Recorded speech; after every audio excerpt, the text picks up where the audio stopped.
So I'm going to try to do something really ambitious and see if I can stick to it. That I think is probably ill-advised, but might be interesting, or might not be. Who knows?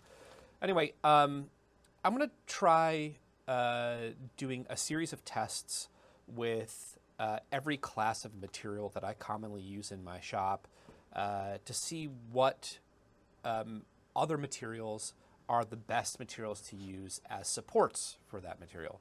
So for example, with TPU, I'm going to try supporting TPU using breakaway supports made out of TPU, and then a series of every other class of filament that I have on hand, including some filaments which are designed specifically to be support materials, and some other filaments which are not considered to be typical support materials. And we're going to see which ones make the most sense, which are the best choices, which combinations work better than others.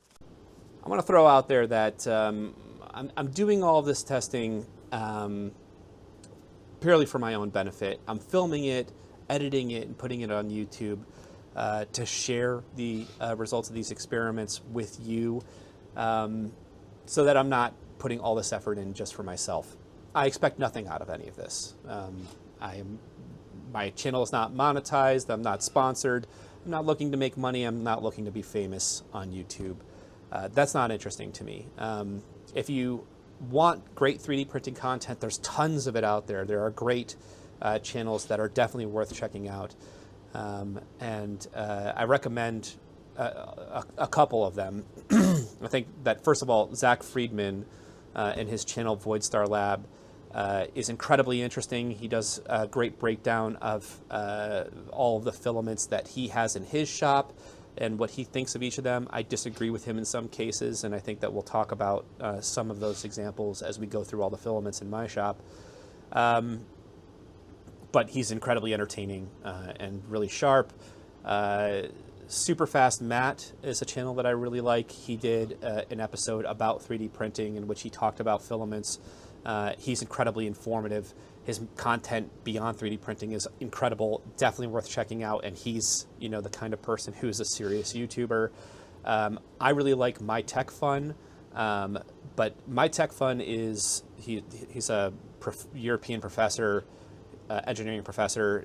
The guy does very rigorous, very scientific tests of every 3D printing material. He's excellent. If you want real science, cold and hard facts, numbers, you want to objectively compare filaments with other filaments, this is your guy. He's not super entertaining, he's not funny, but he is incredibly informative. There's a guy named Rotes 4.0 who's building the world's fastest 3D printer. He's a complete maniac, and his content is incredible. He is building a printer that combines 4 hot ends and pushes them into one nozzle. He's trying to get a Benchy printed in less than 1 minute, and he's getting pretty close. Truly remarkable, really entertaining stuff.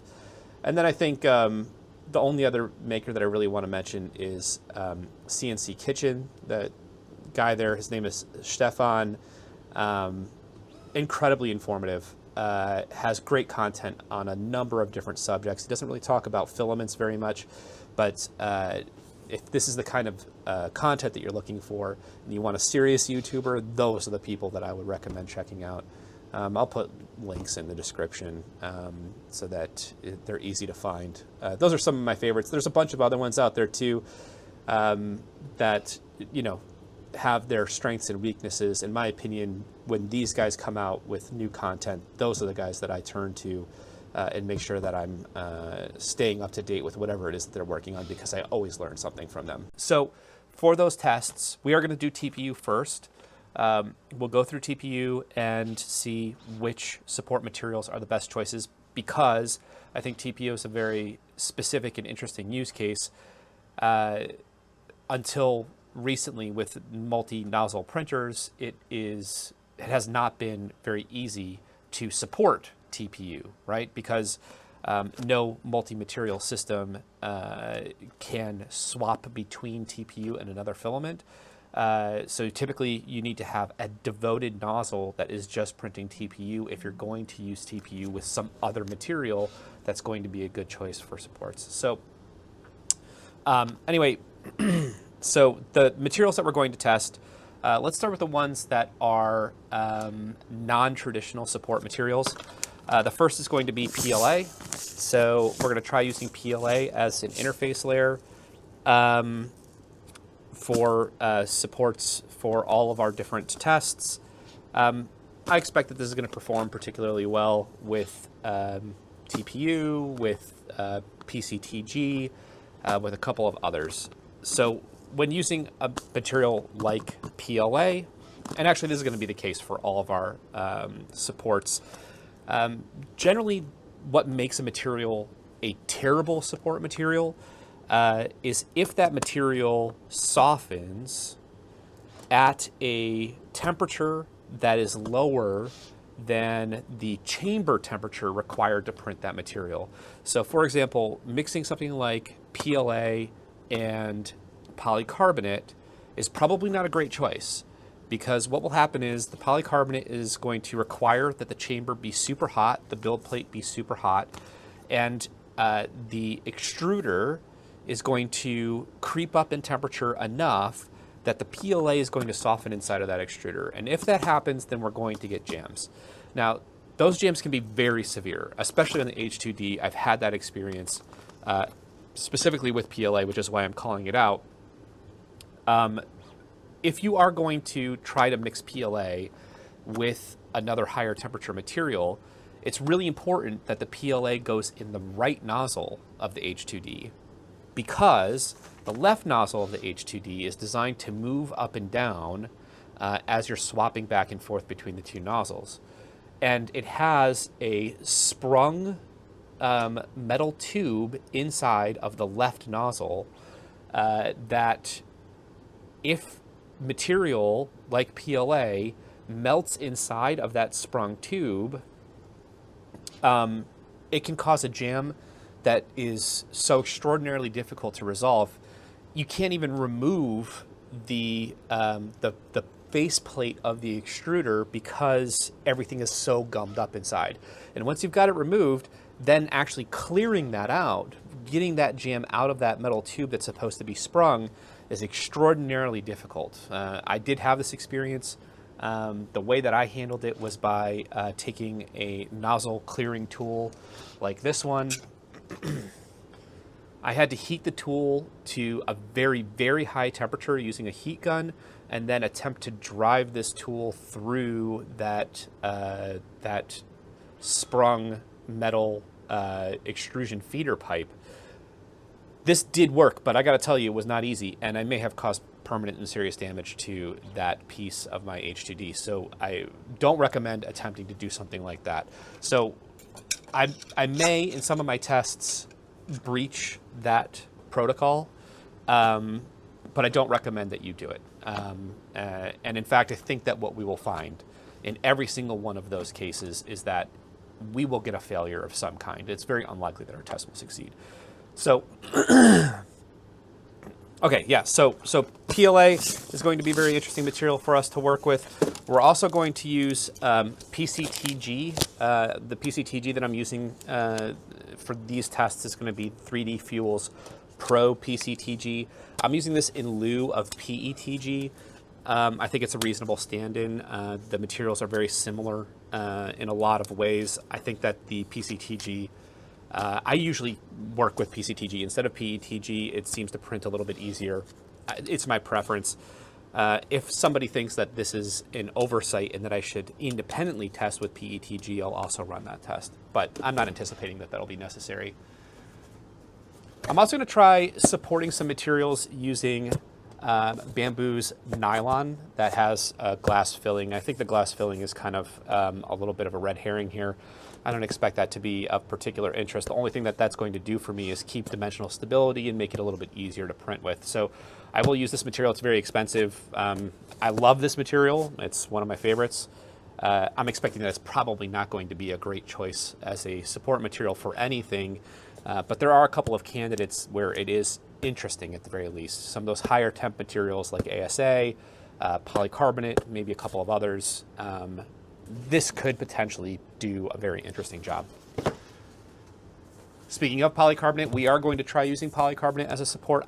This is another one that I'm not expecting it to be a good candidate for support material for anything that's not of a very, very high temperature.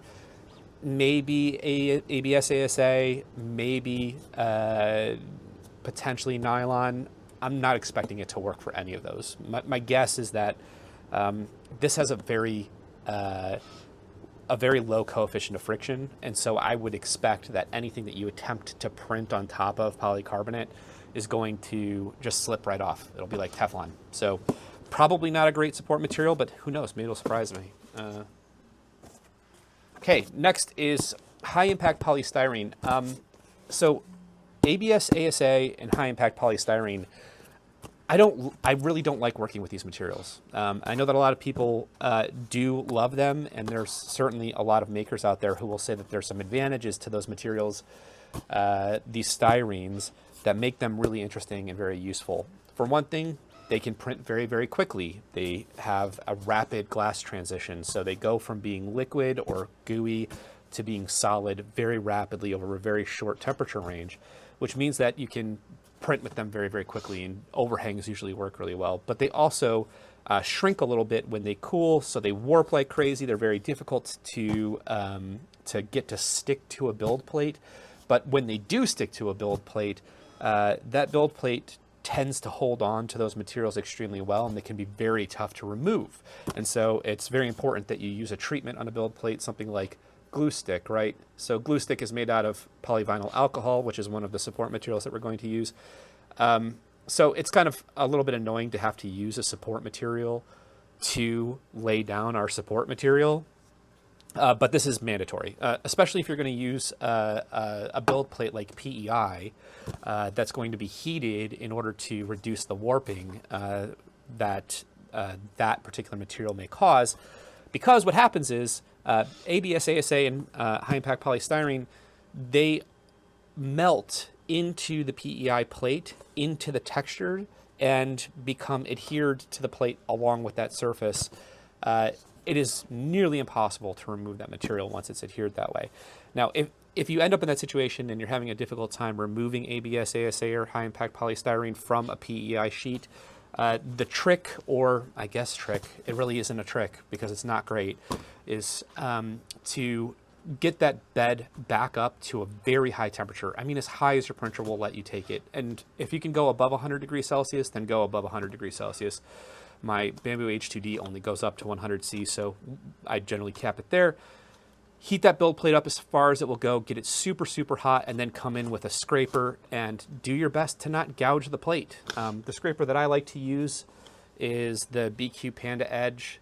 I find that this thing works pretty well. It has a good angle of attack. It feels comfortable and easy to work with on a build surface, and I've never gouged my build plate. The way that the blade is shaped, it's only sharp on one side, so it has a bevel on one side and not the other side, but it is a razor blade. So, I mean, look, it's an overpriced, over-engineered piece of junk. You don't need something like this, honestly, but you know, it works for me, and it has saved my bacon on more than one occasion in the cases where I've had an over adhesion to my build surface. So I think I'm saying this is a good thing to have. It feels overpriced to me, but I like it, actually.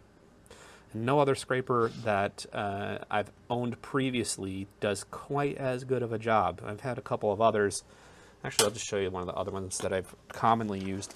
This is like the one that Amazon essentially recommends, and it's okay. You know, it's a pretty nice kind of like putty knife feeling scraper. The thing is that it's just not precise enough, and it's just not sharp enough to be that useful. The blade is just a little bit too thick. It has a nice ergonomics to it. It feels really robust. The BQ Panda scraper is way better. So anyway, now the other side about working with high impact polystyrene, this is a commonly recommended support material that I mean, Wikipedia talks about it. There's, if you ask ChatGPT, it'll make the recommendation. There are bloggers. I think even their own stupid website, this one by Gizmo Dorks, I think recommends using this as a support material for ABS and ASA. And they claim, the major claim of this material is that it dissolves in delaminine, but ABS and ASA do not. That's what they say. So delaminine, just don't do that. Don't do that. Don't do that. It's nonsense. It's stupid. First of all, it's a lie. Let's take a little step back. Delaminine is a solvent. It's a solvent that comes from orange peels. They extract it out of orange peels. Essentially, it is very similar to acetone. The only difference is that it comes from an orange. I guess it's a little bit less harsh to work with, but it's hyper flammable. It's a little bit noxious. It's not something that you want to have sitting out in your shop, just like evaporating into the room, right? So you don't want a big vat of delaminine just sitting around. It's a fire hazard. It's stupid and it's expensive. Don't use it for this purpose. But the claim that it dissolves high impact polystyrene is also just flat out nonsense. It does not dissolve it. It weakens it. It embrittles it. It'll make high impact polystyrene become kind of like crunchy. And if you let it sit in a bath of delaminine for long enough, you'll definitely see it decomposing and falling apart, but it doesn't just go away like PVA does in water. Not at all. And you would have to use so much delaminine in order to get it to dissolve. I'm telling you, it is just not practical. But the other side of this, which is that ASA and ABS somehow are impervious to delaminine, is totally false. Maybe it's a purity thing. Maybe you have to have super hyper pure delaminine in order for this to be an effective solvent that doesn't attack ABS and ASA. But the delaminine that I've done testing with attacks both. It attacks all of them. Any styrene, it breaks them down very much in the same way. And so what you end up with is this interface layer of high impact polystyrene, which is impossible to separate from ABS and ASA. That when you try to dissolve it in delaminine, both the high impact polystyrene and the ABS or ASA become embrittled, but not separable. And certainly the HIPS doesn't just melt away. So that does not improve your situation. Adding delaminine to your print process is not an improvement. Now, all of these HIPS, ABS, and ASA, one of the main really interesting features about those materials is that because they do dissolve in these solvents like acetone and delaminine, that you can do some like layer line smoothing with them. For example, if you take like ABS and you put it in a chamber with some acetone over enough time, hopefully as that acetone evaporates, it will attack the ABS or ASA, causing it to melt just enough that the layer lines kind of disappear, maybe improving layer adhesion and maybe improving the appearance of your model. I've tried some tests with it. I've had mixed results. It's very difficult to get consistency. Maybe if you're a lab, you can get like a very precise, melt. What I found is that it's similar to just throwing it in the oven. It's going to slowly melt. You get this like really interesting look where it looks permanently wet, but it's not. It's glossy, just like a hardened gloss. But again, you might as well just throw it in the oven or anneal it. If you want to try the annealing process, get yourself a little bucket, put some salt in it, grind that salt until it's like a really, really fine powder. Put your model inside the salt, pack that salt down as much as you possibly can, and throw it in the oven for a really long time, and then let it cool very slowly. You'll get a very similar result. At least that's my experience. So anyway, high impact polystyrene, I'm going to test it. My expectation is that it will suck. Anything that it over adheres to, we'll do a little test of delaminine to see if that aids in the separation of the high impact polystyrene from the material that it's supporting. I'm expecting very low quality results out of this. So, yep, but we're going to try it anyway, just to kind of make sure that we've made the point. And to that effect, to stay with the styrenes, we're also going to talk about using ASA as a support material.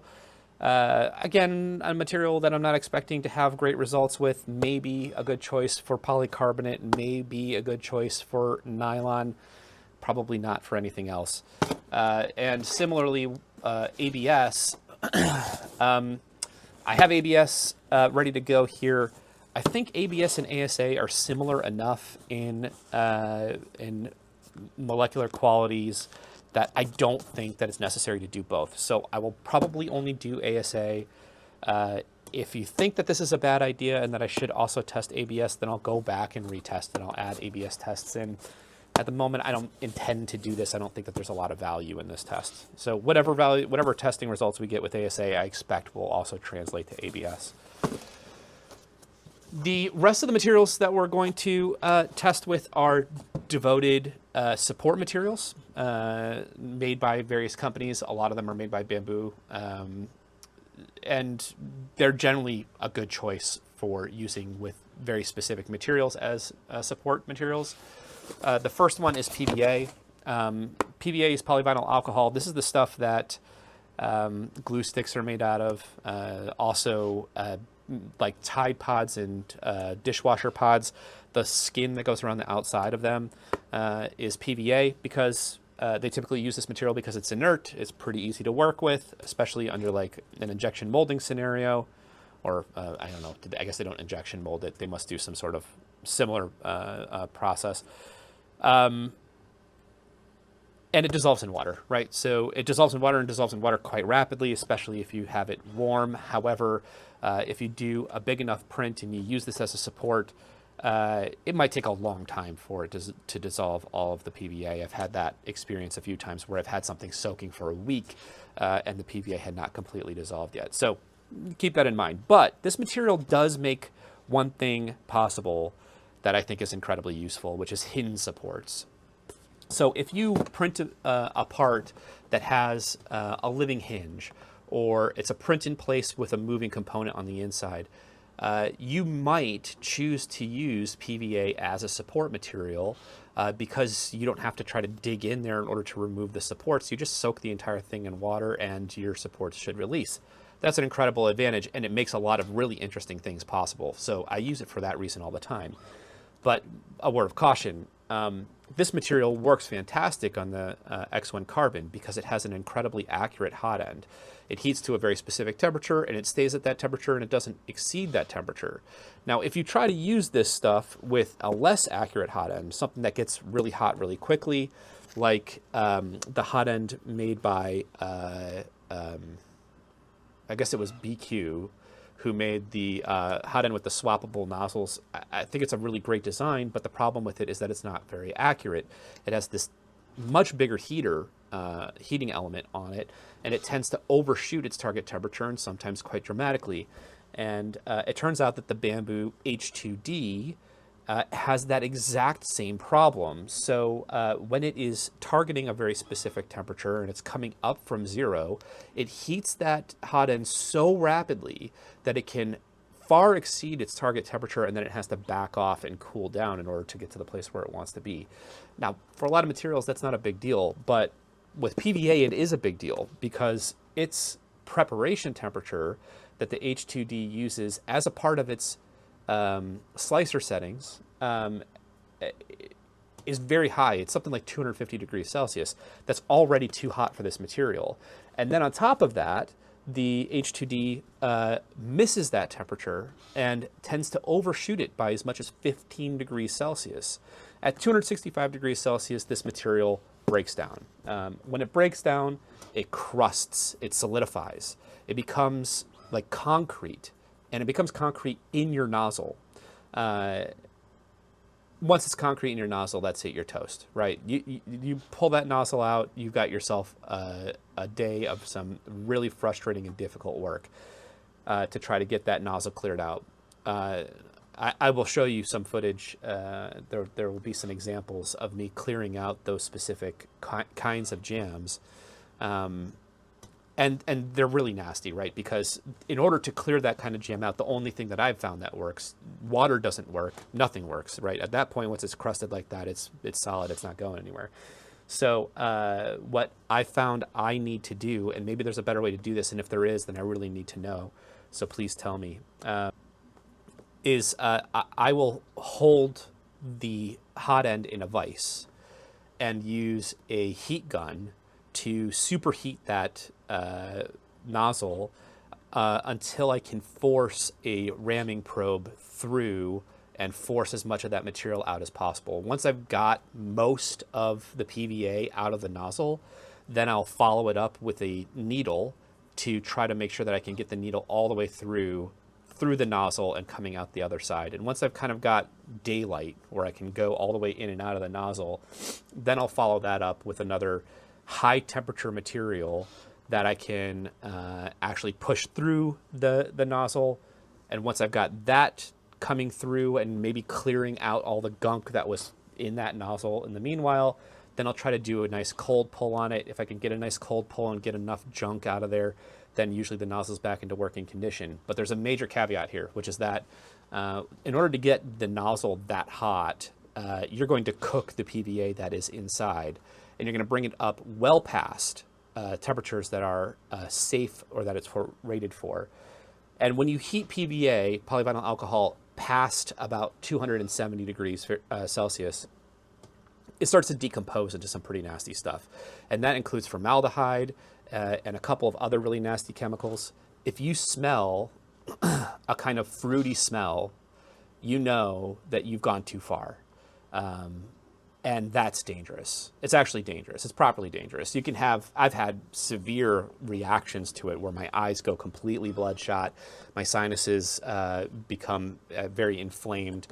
You can tell it's not good for you, that this is actually properly dangerous. So if you're going to do something insane like that, which you very well might end up in the situation where you have to, first of all, make sure that you have great airflow in the space that you're working in. This basement has terrible airflow, so I like to set up a fan that blows into the basement from one side and out the basement on the other side, so I've got a little bit of a wind tunnel. At least that's something. It's not perfect by any means.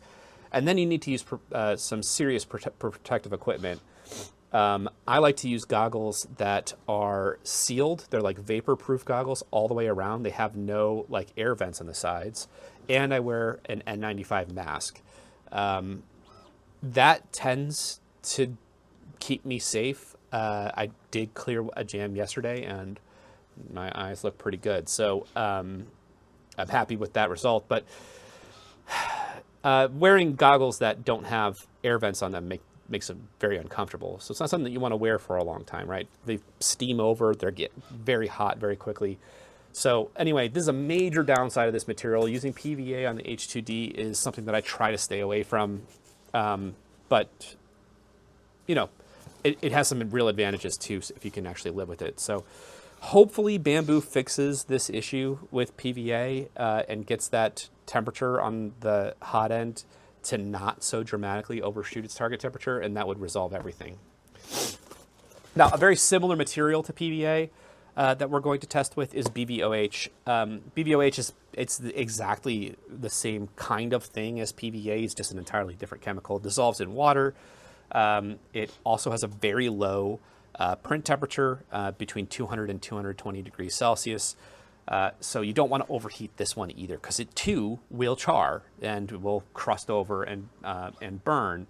I found that this is a little bit more expensive than PVA, and sometimes it's easier to work with and sometimes it's harder to work with. You got to dry this material out.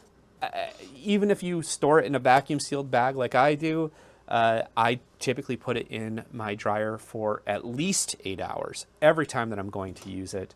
And I still get kind of random results with it. I don't know. It's something that I think you got to work pretty hard to dial in. But if you get it dialed in, it can be incredibly useful, and in some cases even better than PVA. And as far as I know, it's not quite as dangerous once it exceeds its target temperature. So if you burn it out like the way that the PVA burns, I don't know if it's quite as bad for you, but let's fact check me on that. Okay. Next one we've got is xyPolyer's breakaway support material. This is intended for ABS, ASA, nylon, et cetera, et cetera. I have done some experiments with it, but I haven't used it in any practical tests. So it'll be interesting to see if this stuff is any better than any of the other dedicated support materials. Then we have Polymaker's Poly Support for nylon. This is actually specifically calling out PA12. I don't know if it's any different than a typical PA6 support material. Maybe it's got a slightly different temperature because it's intended to go all the way up to 300 degrees Celsius. We'll test it with every material. We'll see if it has any particularly great results. The fact that it's such a high temperature material is probably going to cause jams in lower temperature materials like PLA, so it might not be a great choice for PLA, but we'll try it. We'll see how we do, and if we keep having problems with it, then we'll stop working with it in some of those lower temperature materials. Okay, next one is this one's Polymaker's PLA support, very similar to Bambu Labs' version of the PLA support. I have used this and I have used the Bambu Lab PLA support. My personal experience is that this stuff actually works better than the Bambu PLA support, which we'll talk about next. Bambu's PLA support, this is the original version of this product. They've come out with a new version of this product, and thank goodness, because I hate this stuff. It over-adheres to everything that I've tested with. It doesn't separate very easily at all. And it also under-adheres to everything. I don't know how a material can be so bad in both directions simultaneously. I've had nothing but bad luck with this so far, but maybe our tests will be a little bit different. We'll see if maybe we can get this to work. Okay, this is the new version of Bambu's PLA support. I have not tested this material yet. I've had no experience with it. This will be interesting. This will be interesting. I hope that we have fixed the problems with the old version of the PLA support, because I really hate that stuff. Maybe this is what I was looking for the whole time. Ooh, there's no room left here anymore. Okay. And the last material that we'll be using is Bambu Labs support for nylon/PET. I have tested with this material before. My expectations are quite low. Previously, when I tested with this material supporting nylon specifically, I found that it was extremely difficult to remove the supports that this laid down. The interface layer was generally over-adhered to my model. And then what's most remarkable is that using breakaway supports of nylon tend to outperform using supports with this material quite dramatically, quite significantly. And so, maybe this has an unexpected use. So we're going to try to test this with every single filament that we've got on hand. Again, it's another very high temperature support material, so it may cause jams and things like PLA. If it does that, then we'll probably stop testing it with the lower temperature materials and just use it for the higher temperature stuff. So I think that this is a pretty ambitious plan, and maybe some of it's kind of a little bit, silly. There's quite a lot of these materials that I'm just not expecting to work with other combinations of materials. But I think that this is a worthy test to do, because sometimes we get surprises. You know, I think unexpectedly some materials can just be way better support materials than you would ever think. So anyway, good luck to us. We'll start with TPU and see how that goes.